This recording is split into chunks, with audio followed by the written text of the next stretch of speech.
Shalom, selamat malam Bapak Ibu, saudara-saudari persekutuan jemaat yang Tuhan Yesus Kristus kasihi.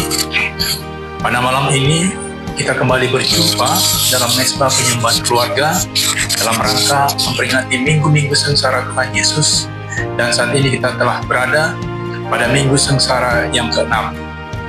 Dalam memperingati minggu sengsara Tuhan Yesus sebagai umat yang telah ditebus, kita akan membaca firman Tuhan sebagai landasan iman agar kita selalu menghayati pengorbanan Tuhan Yesus di kayu salib untuk menebus dosa-dosa manusia, sehingga kita tetap setia melakukan kehendak Allah Bapa dalam kehidupan setiap hari. Bapak, Ibu, saudara-saudari yang kekasih dan berbahagia, firman Tuhan yang akan kita baca pada malam ini diangkat dari Injil Matius pasal 26 ayat 66 sampai dengan 68. Sebelum kita membaca firman Tuhan, mari kita tunduk kepala kita berdoa.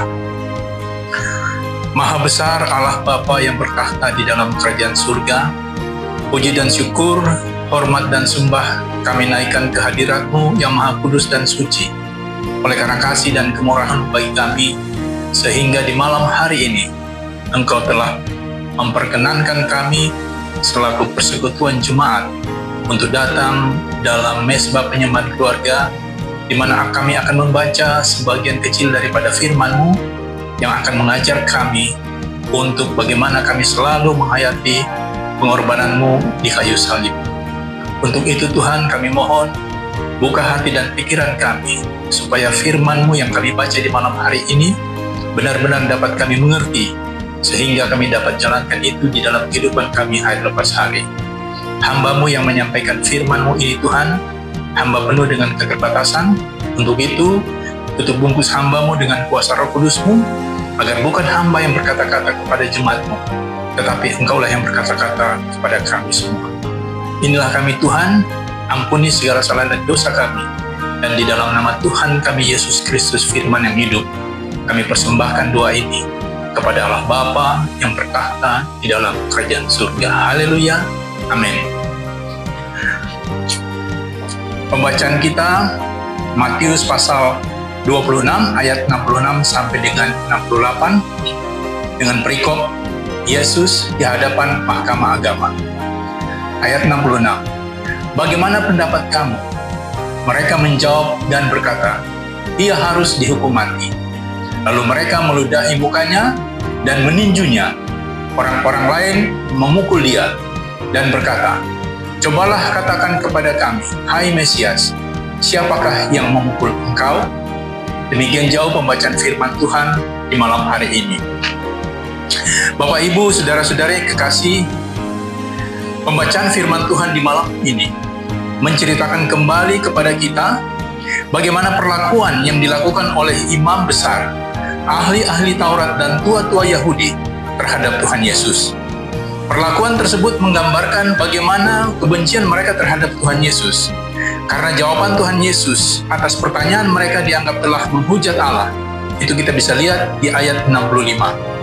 Sebenarnya kebencian imam besar, ahli-ahli Taurat dan tua-tua Yahudi disebabkan rasa iri hati yang besar terhadap Tuhan Yesus, karena dalam pelayanannya Tuhan Yesus mengajarkan jalan kebenaran yang sesungguhnya serta melakukan banyak mujizat yang tidak dapat mereka lakukan.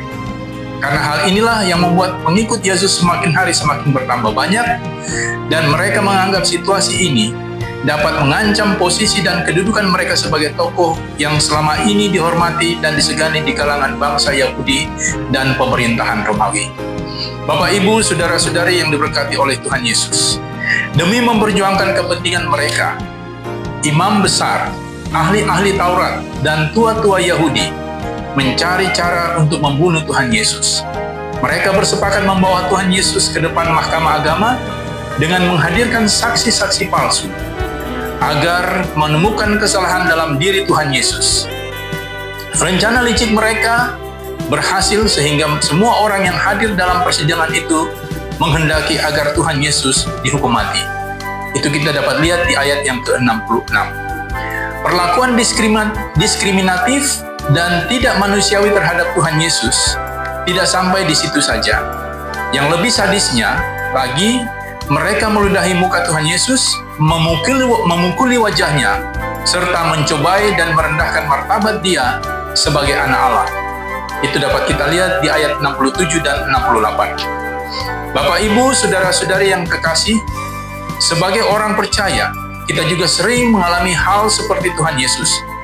Terkadang kita diperlakukan tidak adil oleh orang lain.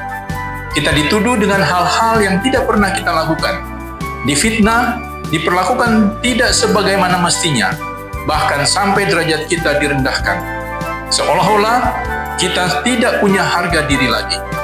Perlakuan tersebut bisa saja dilakukan oleh keluarga dekat kita, teman atau sahabat, bahkan atasan maupun pimpinan kita.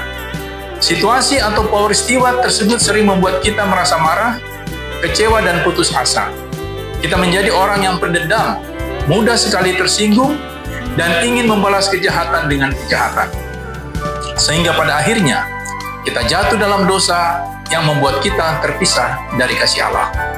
Bapak, Ibu, saudara-saudari yang kekasih, bila kita mengalami hal tersebut, apa yang harus kita lakukan sebagai orang percaya? Dari pembacaan ini, ada 3 hal yang harus kita lakukan. Yang pertama adalah, sebagai pengikut Kristus, kita diajarkan untuk selalu setia melakukan kehendak Tuhan dalam berbagai situasi dan kondisi hidup kita. Teladan yang sudah Tuhan Yesus berikan kepada kita ialah bagaimana kita taat dan setia melakukan kehendak-Nya. Sebelum ditangkap, Tuhan Yesus berdoa kepada Allah Bapa, "Kalau boleh, cawan ini lalu daripadanya, tetapi bukan kehendak-Ku yang jadi, melainkan kehendak Bapa di sorga." Matius 26 ayat 39. Tuhan Yesus hendak menunjukkan kepada kita bagaimana ketaatannya kepada Allah, sekalipun harus melalui penderitaan yang berat dan kematian. Ketika kita mengalami pergumulan hidup kita, juga harus menyerahkan semua kepada Tuhan, serta mohon tuntunan dan kekuatan dari Tuhan, supaya kita sanggup untuk menghadapinya. Yang kedua, Tuhan Yesus selalu mengajarkan kepada kita untuk tidak membalas kejahatan dengan kejahatan, tetapi sebaliknya, membalas kejahatan dengan kebaikan. Matius 5 ayat 39. Terkadang ketika orang lain berbuat jahat kepada kita, tanpa pikir panjang, kita ingin segera membalas kejahatannya. Perbuatan ini tentu tidak berkenan di hadapan Allah. Yang Allah kehendaki dari kita ialah bagaimana kita harus membalas kejahatan orang lain dengan perbuatan baik. Karena pembalasan adalah mutlak hak Tuhan. Roma 12 ayat 19. Dengan kata lain, kita harus memberi tempat bagi murka Allah. Yang ketiga, Tuhan Yesus menginginkan supaya kita mengampuni kesalahan orang lain. Teladan ini Tuhan Yesus perlihatkan ketika tergantung di kayu salib. Salah satu perkataannya adalah, "Ya Bapa, ampunilah mereka, sebab mereka tidak tahu apa yang mereka perbuat." Lukas 23 ayat 34. Sebagai orang yang telah ditebus dengan darah Kristus yang sangat mahal, kita dituntut untuk bisa mengampuni kesalahan atau kejahatan orang lain. Walaupun hal ini sangat sulit untuk dilakukan, tetapi dengan berbuat demikian, kita sudah membagikan kasih Allah kepada orang lain, sehingga sukacita dan damai sejahtera dari Tuhan Yesus Kristus dapat dirasakan oleh semua orang tanpa terkecuali. Bapak, Ibu, saudara-saudari yang Kristus kasihi, teladan yang Tuhan Yesus berikan kepada kita menjelang kematiannya di kayu salib menunjukkan betapa besarnya kasih Allah kepada umat manusia. Allah rela mengorbankan anaknya yang tunggal untuk menyelamatkan manusia dari jurang dosa dan kematian kekal. Yang harus kita lakukan sebagai pengikut Kristus adalah melakukan kehendak Tuhan Yesus dalam seluruh aspek kehidupan kita. Kita harus menjadi saksi-saksi Kristus di tengah kehidupan dunia yang semakin suram untuk menyelamatkan orang lain.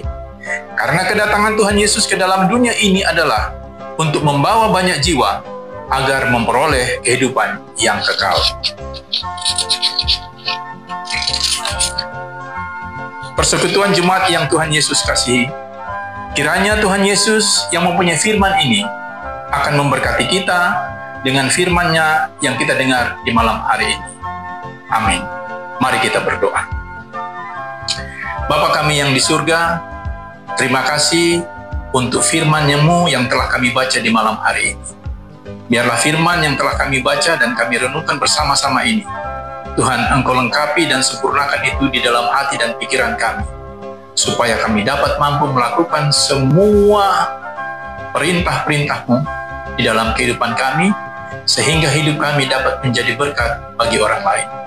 Kami juga berdoa menyerahkan seluruh umat-Mu yang telah mendengarkan firman ini. Tuhan, berkati mereka dalam setiap kehidupan mereka, dalam setiap pekerjaan, maupun tugas dan tanggung jawab mereka masing-masing, supaya mereka dapat melakukan semua tugas-tugas mereka dengan baik, sehingga nama-Mu yang tetap terus dipuji dan dipermuliakan. Kami juga mohon kiranya Tuhan menjauhkan daripada kami semua dari segala susah mara bahaya, sakit penyakit, bahkan maut sekalipun. Dan biarlah hidup yang kami jalani adalah hidup yang benar-benar dapat menjadi berkat bagi orang lain, sehingga nama-Mu yang tetap terus dipuji dan dipermuliakan. Terima kasih Bapa, ampunkanlah salah dan dosa kami, lalu dengar dan sahutilah doa kami ya Bapa, yang kami naikkan hanya di dalam nama Tuhan kami Yesus Kristus. Kami persembahkan doa ini kepada Allah Bapa yang bertahta di dalam kerajaan surga. Haleluya, amin. Shalom, selamat malam, Tuhan Yesus memberkati.